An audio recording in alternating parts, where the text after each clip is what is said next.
नमस्ते जी। वैदिक राष्ट्र में आपका स्वागत है। आज का हमारा विषय है यम व नियमों के पालन से ही आत्मा की उन्नति संभव है।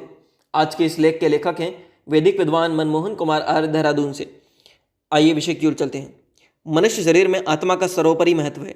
शरीर को आत्मा का रथ कहा जाता है। यह है भी सत्य।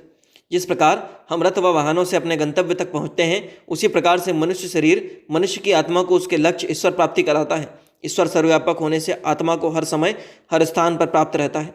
उसे ईश्वर को पुकारना होता है और इसके साथ ही अपने को ईश्वर से भेंट और साक्षात्कार करने का पात्र बनाना होता है। यदि हम में पात्रता ना हो तो हम संसारिक सामान्य लोगों को भी नहीं मिल सकते। हम जिनसे मिलना चाहते हैं वह भेंट करने का निवेदन करते हैं, वह भी हमारी पात्रता को देखकर ही हमें मिलने का समय देते हैं। अतः संसार का स्वामी, रचयिता, पालक हमें भी तभी साक्षात्कार कराता है जबकि हम उसके लिए पात्र होते हैं। ईश्वर के साक्षात्कार व उससे भेंट के लिए हमें ईश्वर की उपासना करनी होती है। उपासना की सफलता पर ही हमें ईश्वर का साक्षात्कार और प्रत्यक्ष होता है। ईश्वर का साक्षात्कार क्यों आवश्यक है, इस प्रश्न पर विचार करते हैं तो हमें आत्मा के अज्ञान की भूख की तृप्ति ईश्वर के साक्षात्कार को प्राप्त करने पर ही समाप्त होती प्रतीत होती है। जिस मनुष्य ने ईश्वर को प्राप्त नहीं किया है उसका जीवन अधूरा, अनुपयोगी ही कहा जा सकता है। हम जो पुरुषार्थ करते हैं उसका उद्देश्य यदि आत्मा की उन्नति और दुर्गुणों और दुर्वचनों का नाश व सुधार नहीं है तो हमारा पुरुषार्थ व्यर्थ सिद्ध होता है। हमारा शरीर हमसे भोजन और वस्त्रों की अपेक्षा रखता है। इसे निवास व विश्राम की आवश्यकता भी होती है। इससे अधिक यदि हम धनोपार्जन करते हैं अथवा अपना सारा जीवन ही धनोपार्जन व भौतिक संपत्ति के अर्जन और संचय में लगाते हैं तो यह सर्वथा उचित नहीं है। हमें आत्मा की उन्नति पर भी ध्यान देना चाहिए। आत्मा की शुद्धि विद्या और तप से होती है। इससे संबंधित शास्त्रीय सिद्धांत है कि मनुष्य का शरीर जल से, मन, सत्य से शुद्ध होता है। विद्या व तप से आत्मा शुद्ध होती है। बुद्धि ज्ञान से शुद्ध होती है। मनुष्य के शरीर में आत्मा से इतर मन, बुद्धि सहित मानव शरीर भौतिक तत्वों से बना होता है। अतः हमारा शरीर जड़ अर्थात चेतना से विहीन होता है। मन व बुद्धि को सत्य व ज्ञान से शुद्ध करने का अर्थ आत्मा की उन्नति ही होता है। सत्य व ज्ञान की अपेक्षा बुद्धि को अपने लिए नहीं होती अपितु शरीरस्थ आत्मा की होती है।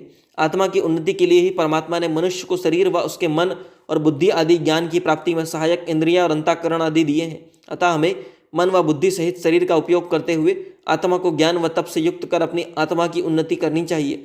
ऐसा करने से ही मनुष्य का जीवन सफल होता है। जीवन के उत्तर काल में आत्मा की उन्नति होकर मनुष्य ईश्वर का साक्षात्कार कर सकता है अथवा साक्षात्कार होने के निकट पहुंच सकता है। इस उद्देश्य की प्राप्ति के लिए ही परमात्मा ने हमें मनुष्य का शरीर दिया है। इसे जानकर हमें अपने जीवन के उद्देश्य को पूरा करने में लग जाना चाहिए। धनोपार्जन व धन संचय से जीवन का लक्ष्य सिद्ध नहीं होता। इसके विपरीत आत्मा की तप, सत्य व ज्ञान से उन्नति करते हुए ईश्वर का साक्षात्कार करना ही जीवन का उद्देश्य व लक्ष्य सिद्ध होता है। आत्मा की उन्नति में वैदिक शिक्षा सहित भौतिक और आध्यात्मिक ज्ञान की प्राप्ति का सर्वाधिक महत्व होता है। ज्ञान प्राप्ति करने के साथ ही ज्ञान के अनुरूप आचरण व महत्व ज्ञान प्राप्ति जितना ही होता है। यदि हमने ज्ञान प्राप्त कर भी लिया और उसके अनुरूप आचरण नहीं किया तो ज्ञान प्राप्ति का लक्ष्य पूरा नहीं होता। इसीलिए हमें अपने कर्मों व आचरणों पर विशेष ध्यान देना चाहिए। इसकी परीक्षा है हम प्रातः और शाम संध्या करते हुए करते हैं।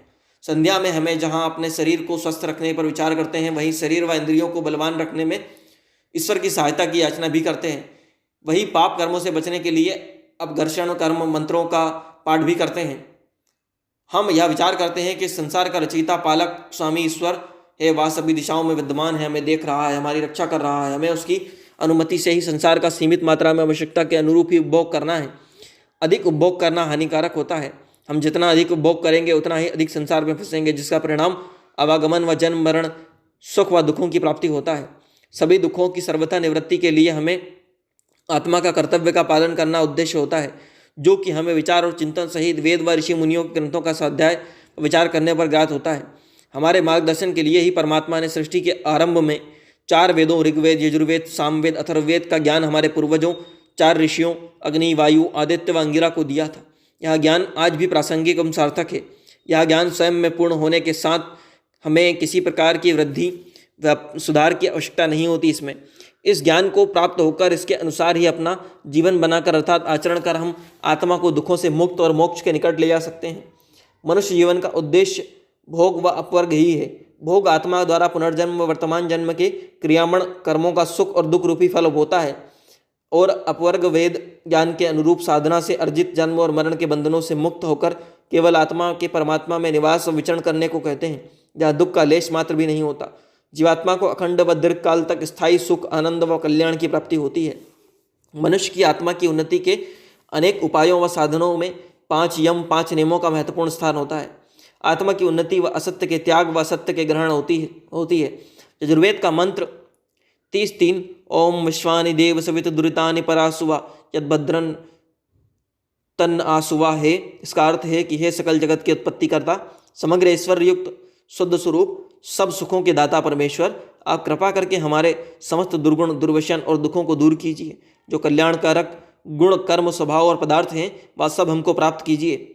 इस वेद मंत्र से असत्य और दुरितों का त्याग कर तथा सत्य और सद्गुणों सत्कर्मों का ग्रहण धारण ही मनुष्य का कर्तव्य और विदित होता है। इस उद्देश्य की पूर्ति के लिए ही महर्षि पतंजलि ने योग दर्शन के 5 यमों और 5 नियमों का समाधि की प्राप्ति के साधक योग को सफल बनाने के लिए आधार बताया है। यह 5 यम है अहिंसा, सत्य, आस्तेय, ब्रह्मचर्य, अपरिग्रह। 5 नियम हैं सोच, संतोष, तप, स्वाध्याय, ईश्वर प्रणिधान।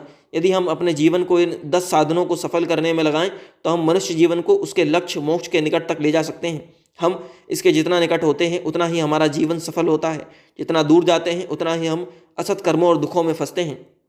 अहिंसा का अर्थ होता है कि हम सभी प्राणियों के प्रति वेर का त्याग कर दें, सबको अपनी आत्मा के समान समझें। हम असत्य का त्याग और सत्य का ग्रहण करें।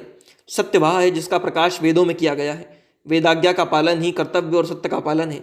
उसका पालन न करना ही असत कर्मों में फंसना है। आस्तेय का अर्थ है कि हम छिप कर कोई भी कार्य और व्यवहार ना करें।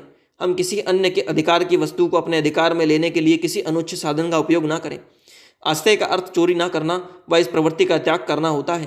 ब्रह्मचर्य का अर्थ इंद्रियों का पूर्ण संयम, उन पर अधिकार करना होता है। ईश्वर का ध्यान व चिंतन करते हुए अपने जीवन को सत्कर्मों में व्यस्त रखना, स्वाध्याय व तप में लगे रहना ही ब्रह्मचर्य है। अपरिग्रह का अर्थ अधिक मात्रा में धन संचय न कर अपनी आवश्यकताओं को सीमित करना और अल्प साधनों में जीवन यापन करते हुए पूर्ण संतुष्ट रहना है। सोच आंतरिक व बाह्य स्वच्छता को कहते हैं।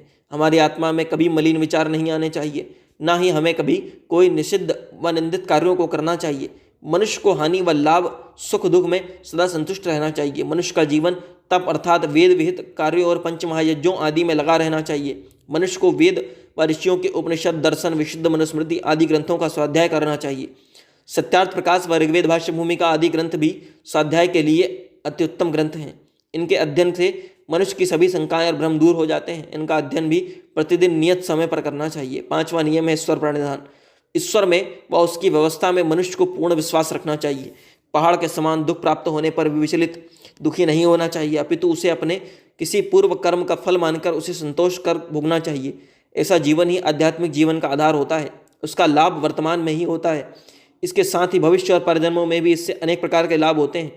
यही मनुष्यों के लिए करणीय कर्तव्य है। ऐसा करते हुए ही हमारी आत्मिक उन्नति होती है। हम ईश्वर का साक्षात्कार करने के लिए पात्र बनते हैं। मनुष्य के सभी दुख दूर हो जाते हैं। मृत्यु से पूर्व ईश्वर का प्रत्यक्ष और साक्षात्कार होकर जन्म व मरण आवागमन से हमारा आत्मा छूट जाता है। यदि हम सत्यार्थ प्रकाश ग्रंथ का अध्ययन करेंगे तो इन बातों को भली प्रकार जान सकेंगे। अतः सत्य का ग्रहण, असत्य के त्याग सहित यम और नियमों का पालन अवश्य करना चाहिए, क्योंकि यही जीवन में सुख और उन्नति का आधार है। ओम। प्रस्तुत लेख के लेखक हैं वैदिक विद्वान मनमोहन कुमार आर्य, देहरादून से। इस तरह के अन्य वैदिक लेखों के लिए, प्रेरणादायक कहानियों के लिए, महापुरुषों के जीवन प्रसंगों के लिए वैदिक राष्ट्र यूट्यूब चैनल को लाइक करें, शेयर करें, सब्सक्राइब करें, बेल आइकॉन की घंटी को दबा दें ताकि जब भी कोई नया वीडियो आए उसकी अपडेट सबसे पहले आप तक पहुंच जाए। साथ ही साथ डिस्क्रिप्शन बॉक्स में हमारे अन्य वीडियोस की प्लेलिस्ट भी दी हुई है, वहां जाकर आप उनका भी लाभ उठा सकते हैं। धन्यवाद।